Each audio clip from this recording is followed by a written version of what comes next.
podcast, Claire Killian répond à mes questions. Avant de commencer cette interview, je tiens à remercier l'autrice d'avoir bien voulu répondre à mes questions. Claire Killian est une autrice de romances historiques. Elle a notamment écrit le roman Comme meurt une danse aux éditions So-Romance. Je vous mettrai le lien du podcast de l'article du livre dans la barre d'infos. Question numéro 1. D'où vous vient l'envie d'écrire? Comment avez-vous commencé? Elle répond, sans doute de mes parents, très grands lecteurs tous les deux, qui m'ont transmis l'amour des mots et des histoires. Il ne m'a pas fallu longtemps pour avoir envie de raconter des histoires moi aussi. Je me rappelle qu'étant enfant, j'avais de nombreux carnets, plus ou moins soignés, où traînaient des bouts d'histoire, des incipits, des dialogues. Je ris beaucoup en les retrouvant aujourd'hui. Finalement, j'ai sans doute toujours eu cette passion en moi. Question numéro 2. Comment construisez-vous vos personnages? Elle répond, la plupart du temps, en observant mes proches ou en m'inspirant de personnages de fiction dans d'autres romans ou des films. J'ai beaucoup de mal à tirer des personnages de nulle part. Il y a toujours une part d'inspiration, qu'elle soit réelle ou fictive. Ensuite, je commence par leur donner un nom, des caractéristiques physiques, un passé et un caractère. Avant de me lancer dans l'écriture, il faut que je passe un peu de temps en leur compagnie pour me familiariser avec eux. C'est beaucoup plus facile de leur faire des actions cohérentes ensuite. Troisième question, quelles sont vos sources d'inspiration? Elle répond, tout. Comme je suis une passionnée de romans historiques, j'utilise beaucoup mes cours, j'ai une licence d'histoire, mais n'importe quoi peut se transformer en une idée de roman. Un événement, un livre, un film, une rencontre, un passant croisé au hasard dans la rue. Mon cerveau se sert de tout. Le seul endroit où je ne puise jamais mon inspiration, contrairement à de nombreux écrivains, c'est mes rêves pour la simple et bonne raison que je suis incapable de m'en rappeler au-delà de quelques minutes. Mais je suis certaine qu'un jour j'y arriverai. Quatrième question, votre moment préféré pour écrire? Elle répond, aucun en particulier, mais du fait de mon emploi du temps, c'est souvent le soir. Autrement, avec le confinement et les vacances, je passais mes journées à écrire sans problème. Il me fallait juste quelques pauses pour piquer une tête dans la mer ou une piscine et c'est reparti. Mais je n'écris jamais la nuit, j'ai trop besoin de dormir pour passer du temps à m'abîmer les yeux sur un écran d'ordinateur. Ah. Cinquième question, quelle relation entretenez-vous avec vos personnages? Elle répond, des relations plutôt prosaïques.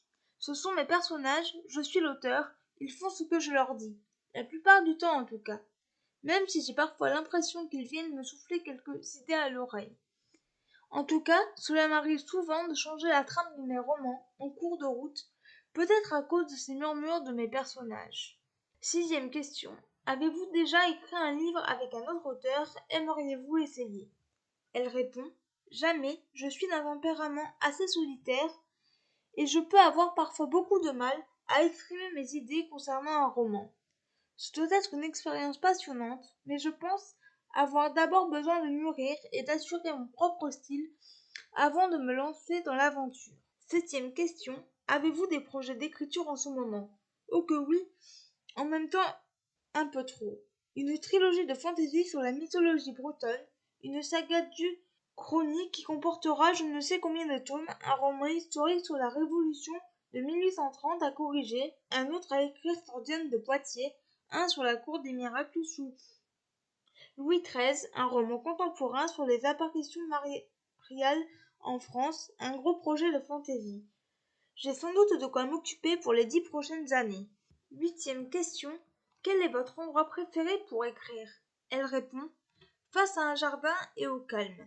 C'est le plus apaisant, je trouve, et c'est ce qui m'aide à me concentrer. Mais faute de jardin dans ma petite chambre d'étudiante, je me mets sur mon bureau. Neuvième question. Quelles sont vos passions?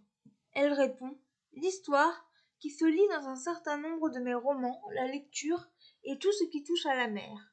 Je suis bretonne d'origine et j'ai passé toutes mes vacances à faire toutes les activités possibles et imaginables d'un littoral. Pêche, nage, plongée, voile, kayak, navigation à moteur, planche à voile, surf.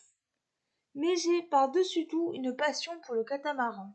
10e question, votre signe astrologique? Elle répond Balance.